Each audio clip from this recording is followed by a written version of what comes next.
Oke, untuk soal nomor 41, katanya dengan memutar lilitan kawat lebih cepat akan dihasilkan GL induksi yang lebih besar daripada sebuah generator. Sebab besar GL induksi pada sebuah generator AC dinyatakan dengan formula Emax. Oke, untuk rumus GGL itu sendiri, ya sebenarnya rumusnya adalah N kali A kali B kali omega kali sin omega T. Oke, ini ingat ya, ini rumus yang untuk yang generator ya, karena di sini kita bahas sebuah generator. Karena otomatis kalau generator itu pasti ada sesuatu yang berputar seperti itu ya. E sama dengan Na B omega sin omega T. Nah, di sini katanya kalau misalnya dengan memutar lilitan kawat lebih cepat, berarti di sini omeganya itu naik ya, karena berhubungan dengan kecepatan sudut, kecepatan memutar. Oke, apa yang terjadi dengan GGL induksi? Apakah lebih besar? Nah, ingat, kalau kita berdasarkan teori ini, berarti ini kalau misalnya kita bilang faktor-faktornya adalah sebanding dengan N, sebanding dengan A, N-nya ini sebanding dengan B, dan N-nya sebanding dengan omega. Ya, oke, berarti karena berhubung yang dibahas adalah yang E dengan omega, katanya ini kan berbanding lurus kan, berarti artinya ketika omeganya naik, maka yang akan terjadi dengan GGL-nya adalah naik juga. Begitu juga ketika kalau misalkan ini turun, maka GGL induksinya akan turun. So pernyataan pernyataannya benar, ya. Dengan ini maka hasilnya lebih besar. Sebab besarnya GGL induksi pada sebuah generator dinyatakan dengan formula Emax dengan seperti berikut. Nah ini ditanya Emax-nya. Nah kalau misalkan kalau nggak maksimum atau dalam keadaan tertentu bisa berlaku seperti ini. Tapi kalau dalam keadaan maksimum berarti dalam saat kondisi maksimum, berarti sin omega T-nya itu sama dengan 1.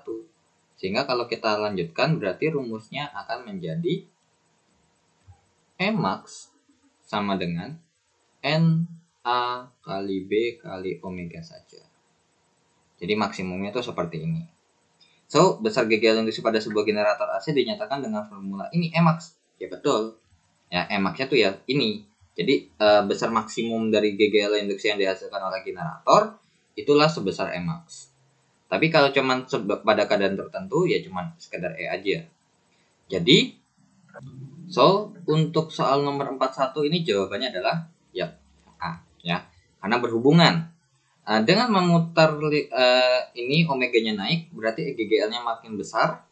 Nah, kenapa? Karena besar GGL induksi ini pakai rumusnya adalah Emax sama dengan sama dengan Na B omega gitu. Tapi kalau untuk dalam keadaan tertentu itu adalah Na B omega sin omega T. Kalau Emax betul ya tanpa sin. Jadi kayak gitu. Kenapa? Karena sin ketika maksimum itu sin mau berapapun hasilnya tetap 1. Ya gitu. Jadi nggak peduli omega T-nya berapa. Ya. Oke, next kita lanjut ke soal nomor 42. Oke, kita lanjut untuk soal nomor 42. Nah, ada rangkaian RLC seri. Nah, ada V totalnya.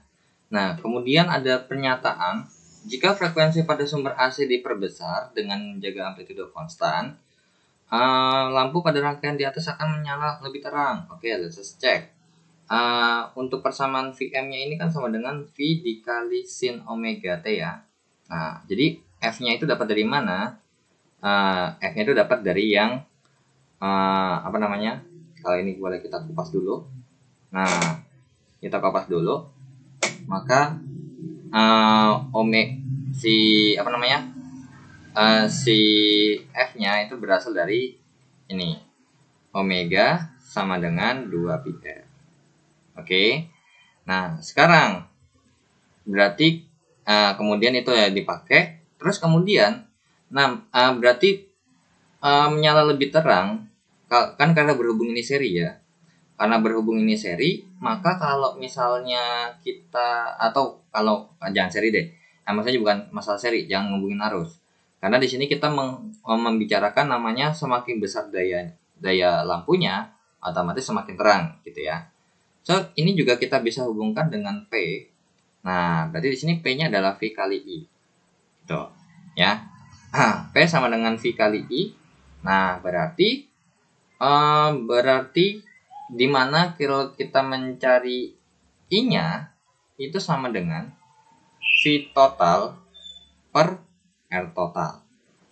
Nah, untuk mencari R total ini kita pakai rumus yang R total itu setara dengan Z ya, kalau dalam dalam rangkaian RLC atau rangkaian arus bolak-balik itu setara dengan Z, yang artinya akar R kuadrat ditambah XL dikurang XC pangkat 2. Nah, di mana kalau mencari XC XL itu adalah omega kali L, dan kemudian untuk nyari XC itu 1 per omega C. Nah, kemudian ada lagi nggak yang kita bisa iniin lagi? Oke, berarti kalau misalnya kayak gini bisa kejawab nggak ya? Coba, oke kita cek sekarang.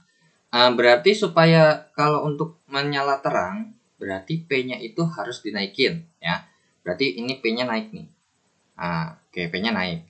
Nah, dengan P-nya naik, berarti di sini hubungannya sama I ya. Berarti I-nya juga naik. Ketika I-nya naik, maka R totalnya akan harus turun.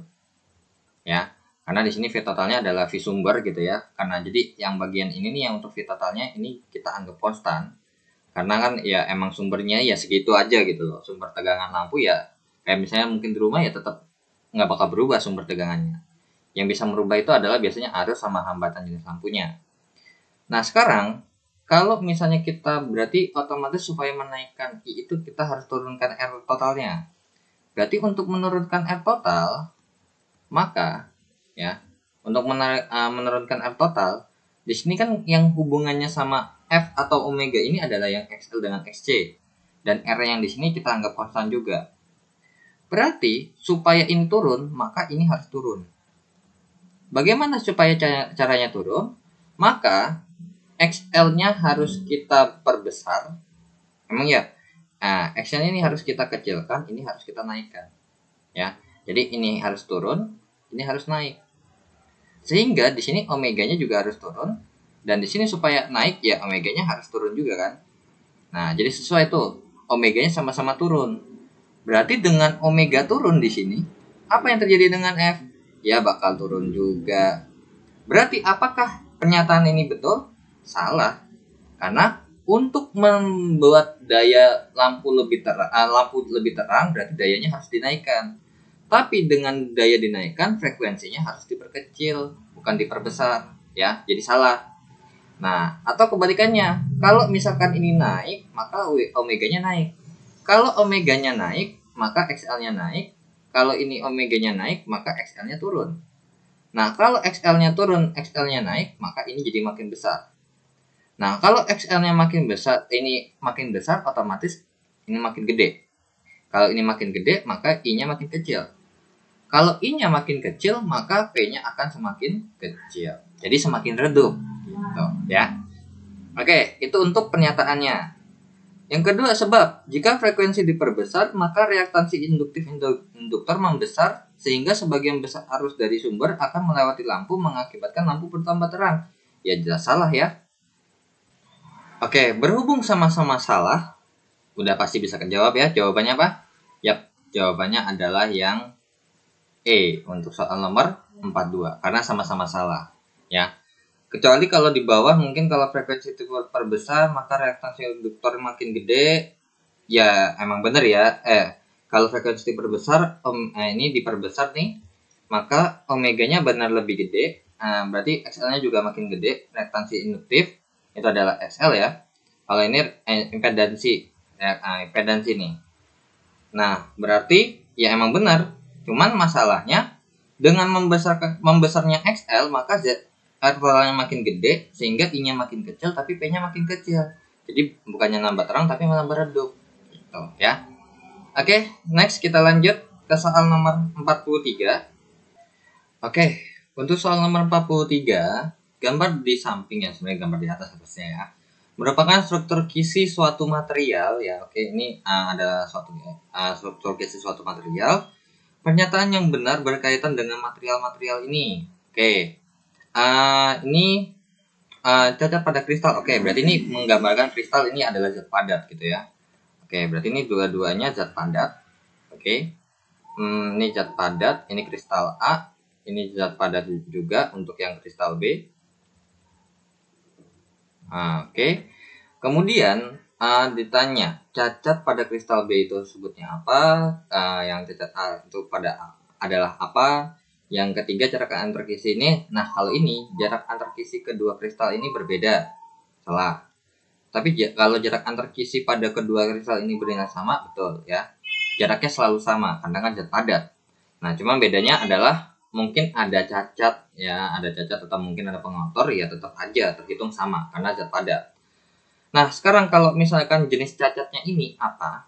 Oke. Jadi di sini bakal kita bahas untuk yang ke-43 jenis cacat itu pada suatu struktur itu jenis cacatnya ada 3 ya. Oke, jenis cacatnya ada 3. Yang pertama adalah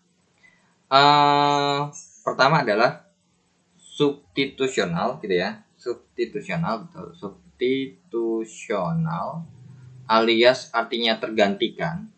Nah, biasanya kalau ini terkaitnya dengan substitusional, namanya substitusi berarti diganti oleh sesuatu pengotor atau yang tidak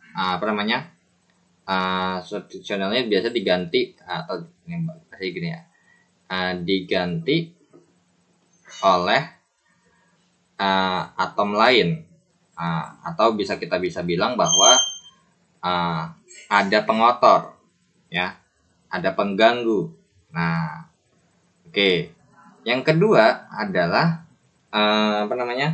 interstisial. Nah, kalau ini nyempil, bahasanya nyempil ya, nyempil. Nah, nyempil di bagian tengah-tengahnya. Nah, nyempil ini juga ada 2. Oleh atom sendiri yang akan nanti namanya adalah self interstitial, atau ini kalau misalnya dibikin nama lainnya ini adalah yang atas ini adalah substitutional impurity. Oke ya, substitutional impurity. Kemudian kalau oleh atom lain ya berarti ini adalah impurity interstitial ya, interstitial. Nah, ini adalah teori gitu ya. Jadi intinya kurang lebih ini teorinya. Yang ketiga adalah kekosongan ya, atau vakan atau kekosongan lah kita bisa bilang. Jadi kosong, nggak ada apa-apanya. Oke, kalau kita cek ternyata cacat pada kristal B disebut kekosongan, salah ya, karena kalau yang B itu disebut apa? Nyempil terus pakai atom sendiri berarti self interstitial. Nah, jadi yang benar itu yang untuk yang B itu yang ini nih ya. Ini adalah yang termasuk kristal B, cacat kristal B-nya. Oke, ini cacat kristal B-nya. Kemudian untuk cacat pada kristal A disebut interstitial, salah. Karena di sini atomnya putih semua, tiba-tiba ada yang hitam dan diganti. Nah, diganti berarti yang ini. Oke, jadi jenis cacat kristal A-nya adalah substitutional impurity gitu. Kok tahu dari mana? Kalau kalian perhatikan tuh sebenarnya untuk jarak dari antar kisi itu harus sama ya. Oke. Jadi kayak gini nih, dari sini ke sini, dari sini ke sini, dari sini ke sini, dari sini ke sini, dari sini ke sini.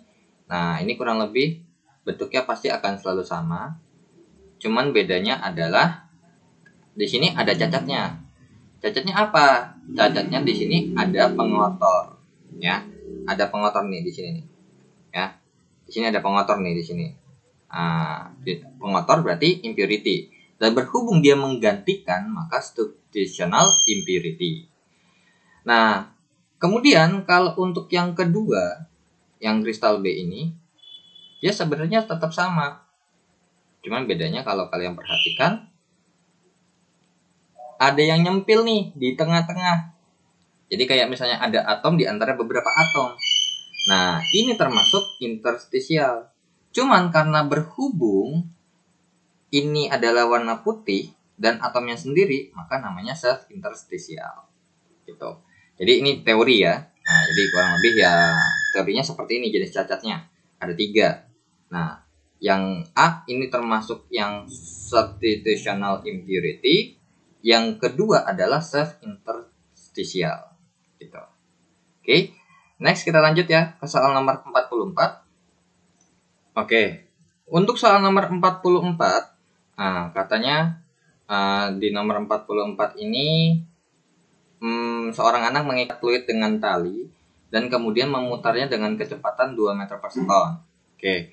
Berarti let's say bahwa ini ada anak gitu ya, terus habis itu memutar ya dengan kecepatan berarti ini ada lintasannya. Untuk lintasan fluidnya ya, ini adalah berarti kecepatan sumber 2 meter per second. Nah, kemudian ada frekuensi sumbernya juga, ada Fs-nya ini adalah 200 Hz. Nah, jika ada seorang teman berdiri, jadi di sini adalah kondisi ketika ini ada orang di tengah gitu ya, terus muterin.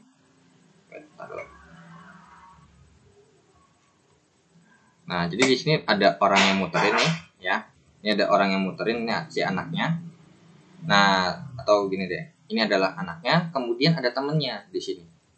Dimana jarak antara teman dengan ininya adalah 500 meter, ya, 500 meter. Nah, kemudian untuk yang jadi untuk panjang talinya 1 meter itu diputar-putar, otomatis kita tahu bahwa jarak dari sini ke sini itu ya 1 meter gitu ya. Oke. Nah, kemudian yang ditanya adalah jika fluid menuju teman, ia mendengar. Nah, ini berarti ia mendengar temennya ya, temennya itu yang ia. Jadi ini ia nih. Ini ia, temennya gitu. Nah, ini si anak ya, ini si anak. Sebutannya. Oke, untuk yang pertama sama yang ketiga ini sama-sama ini. Nah, untuk kalau kayak gini, ini adalah pakai efek Doppler, ya. Di mana rumus efek Doppler itu kalau yang kita ketahui ya pasti frekuensi pendengar, yang didengar itu adalah V plus minus. Nah, ini juga V plus minus, ini VP, ini plus minus S dikali Fs. Nah, sekarang sebenarnya kalau dikaitkan dengan rumus ini gitu ya. Jadi kalau dikaitkan dengan rumus ini. Nah, sekarang kalau ini logik aja sih sebenarnya, logik aja. Dan sebenarnya ya kalau kalian tahu ini penentuan tanda di sini juga berdasarkan logik, bisa kok tanpa menghafal teori gitu ya. Oke, yang pertama, ketika fluid menuju teman, jadi ketika fluidnya menuju teman nih ya, jadi gerak fluidnya itu dari sini ke sini, ke sini, maka ia mendengar frekuensi lebih besar daripada 200 Hz. Pasti. Karena apa? Namanya mendekati orang, otomatis suara yang bakal didengar lebih gede. Oke, satu betul. Nah, tapi kalau misalkan dibikin rumus, FP-nya itu kalau misalkan jadi gini ya, untuk aturan tanda ini, di sini pakai V, dan karena berhubung pendengarnya diam, jadi mau plus minus 0 pun nggak ngaruh, per V, supaya makin gede, berarti di bawah ini makin kecil, karena penyebut pecahan. Karena supaya makin kecil, maka dikurang. Jadi kalau misalkan pendengarnya ini, berarti ini dikurang nih.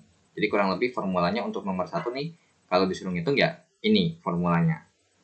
Di bawahnya minus, atasnya mau plus sama minus nggak ngaruh ya.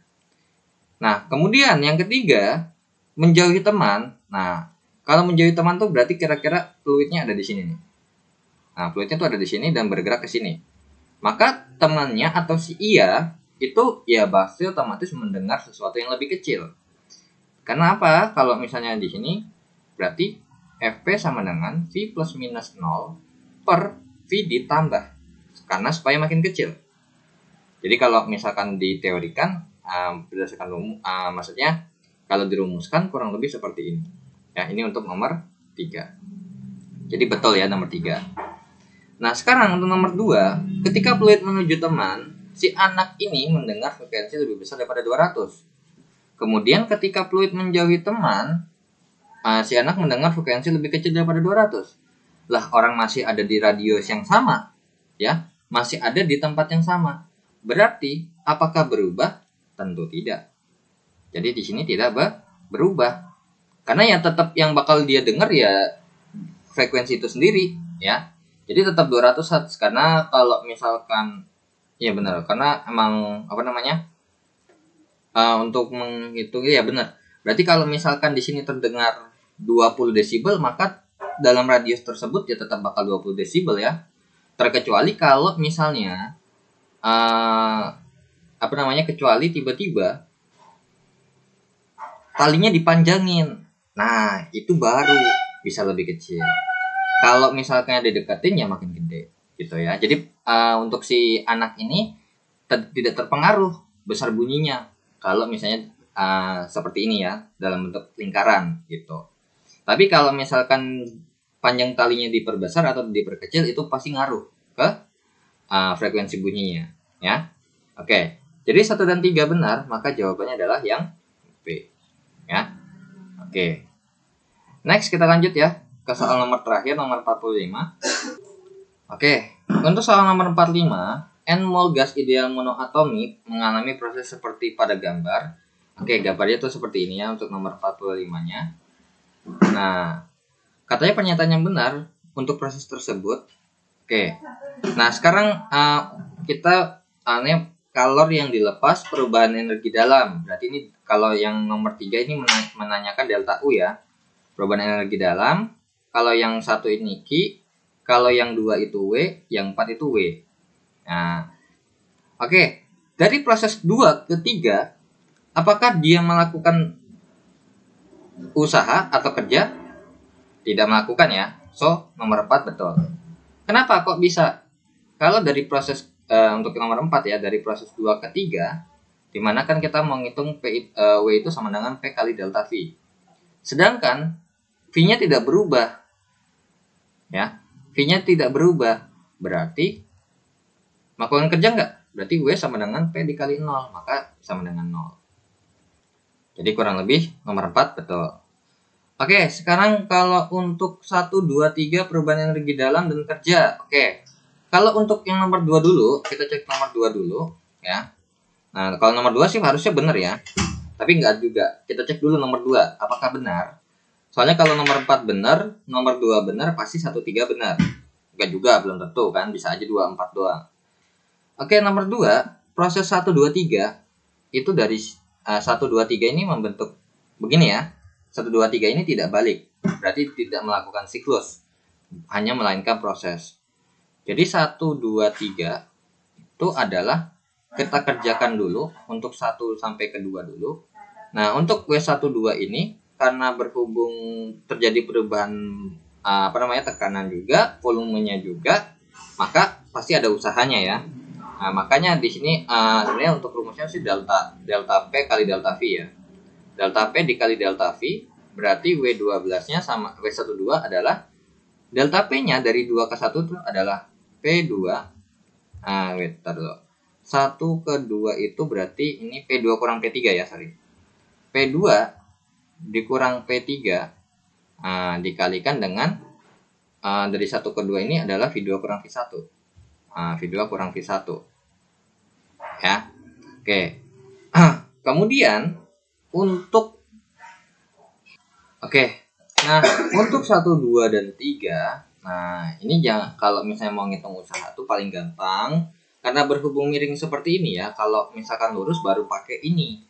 Nah, kenapa? Karena emang rumusnya tuh sebenarnya WP delta V aja. Kalau misalnya kayak gini gimana? W12 itu adalah luas grafik. Jadi kalau mau ngitung di bawah 1/2 gitu ya. Jadi untuk yang W12 ini kalian tinggal bisa hitung seperti ini aja gitu loh. Kayak W12 sama dengan luas grafik di bawah 12 ini adalah berarti bentuk trapesium ya. Oke, berarti setengah ditambah ditambah jumlah sisi sejajar. Berarti dari sini ke sini itu adalah P2 ya. P2 dan di sini adalah P3. Ini adalah P2. Jadinya P2 ditambah P3 dikalikan dengan tingginya dari sini ke sini. Karena berhubung arahnya dari sini ke sini, maka yang jadi patokan adalah V2-nya ya. Berarti ini V2 kurang V1. Ya udah, usahanya tuh sebesar ini. Gitu loh. Ya.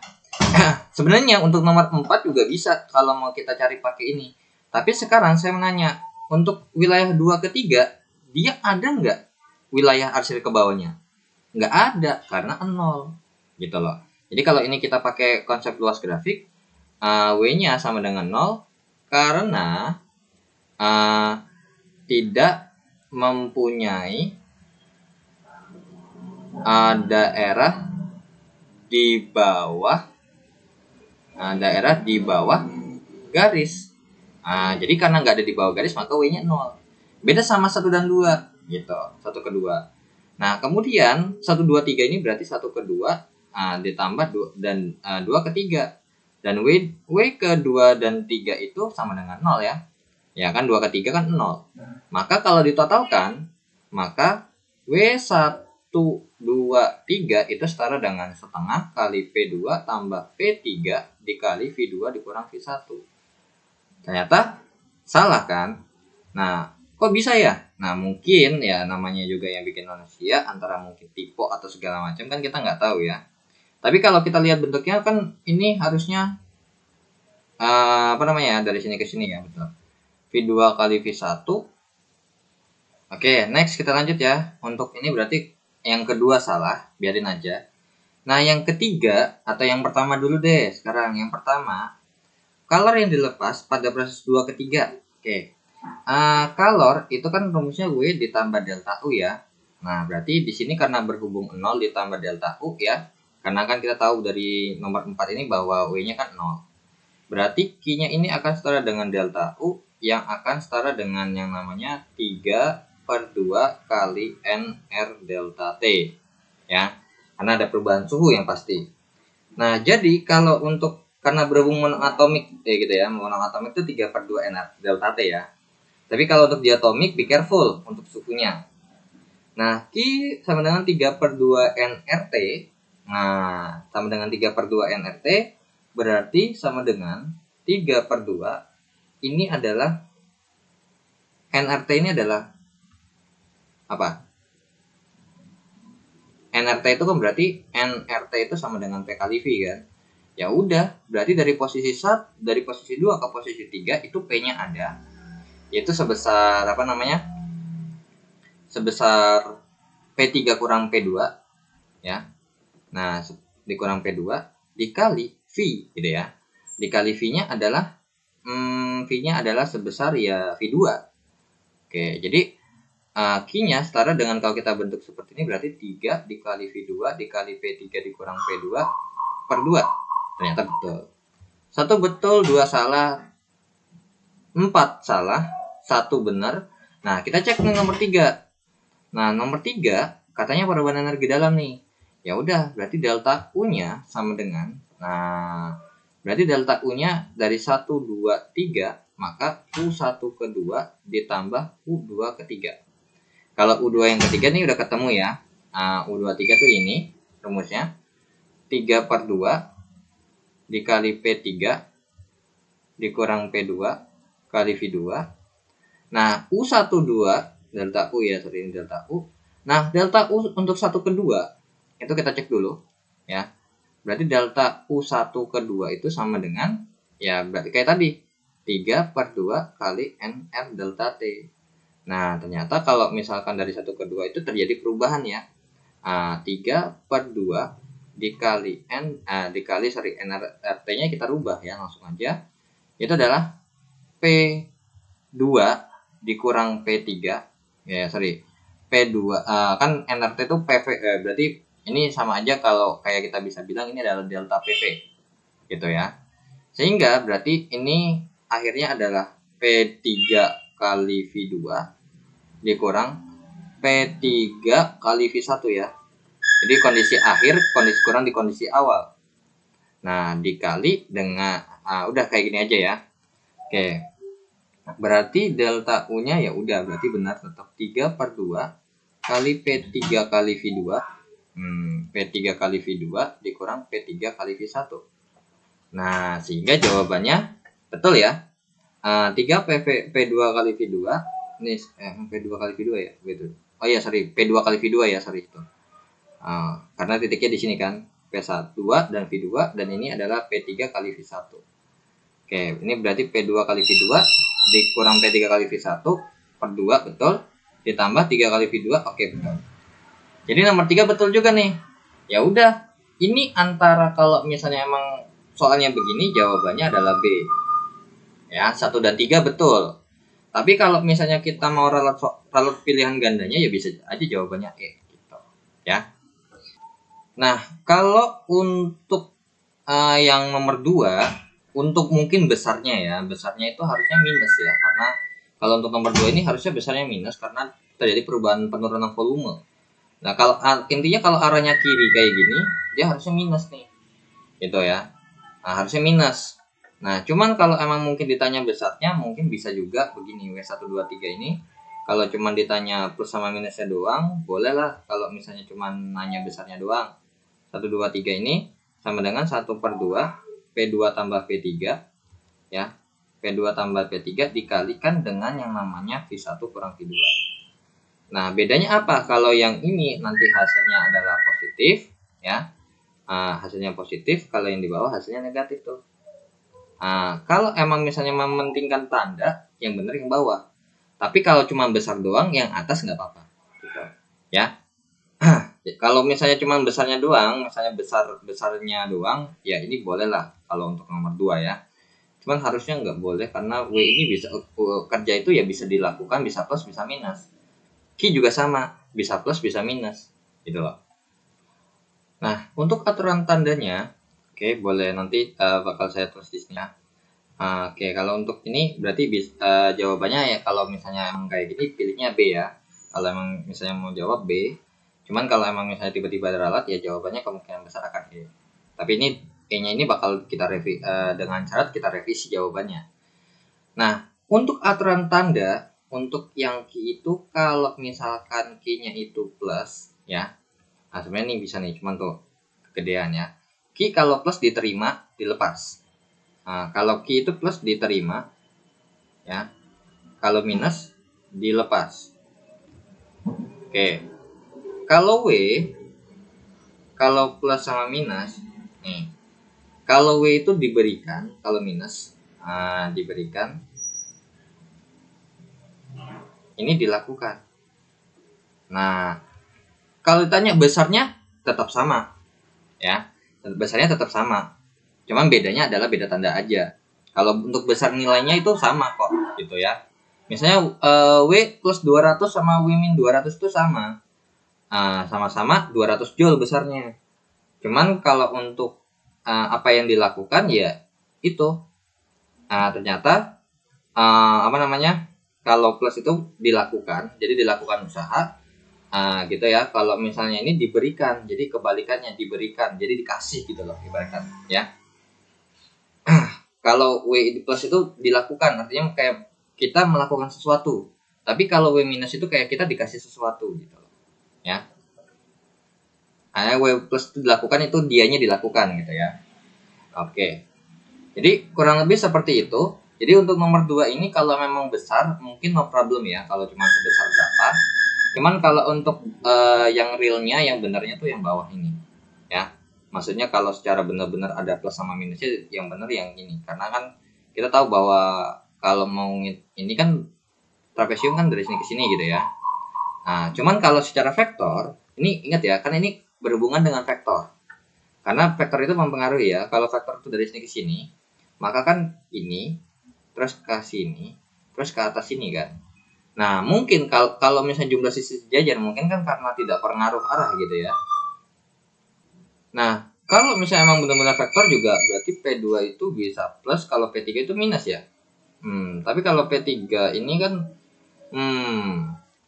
berarti sebenarnya ya mau ngitung ya sama aja ya. Oke, berarti tidak pengaruh vektor. Nah, jadi kalau misalnya yang benar yang mana? Ya, dua-duanya benar. Ya, tergantung kan kalau menghitung tinggi itu bisa. Tapi kalau misalnya emang harus sesuatu yang positif, berarti yang atas yang benar.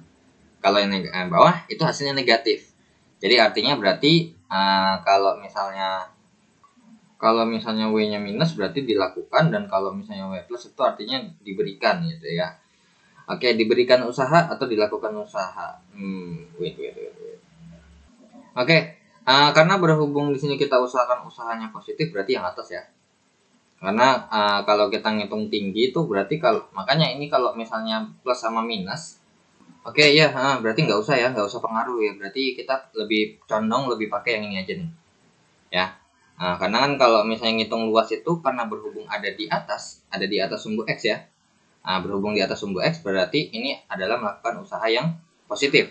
Berarti kita pakai yang atas saja, jangan pakai yang bawah ya. Oke. Ya, jadi berarti kalau misalnya kita lihat berarti P2 tambah P3 harusnya di sini. Kalau kita mau anggap aja yang nomor 2 benar, P3 ditambah P2 dan P1 kurang P2-nya betul ya. Gitu. Oke, yaudah sekian untuk pembahasan soal nomor 45. Jadi yang dipilih untuk P1 2 3-nya yang atas ya, jangan yang bawah. Oke, sekian untuk pembahasannya. Cimak UI tahun 2017. Kalau misalnya ada yang mau ditanya tinggal di kolom komentar aja atau DM Instagram. Sekian, wassalamualaikum warahmatullahi wabarakatuh. Bye bye, semoga ilmunya bermanfaat.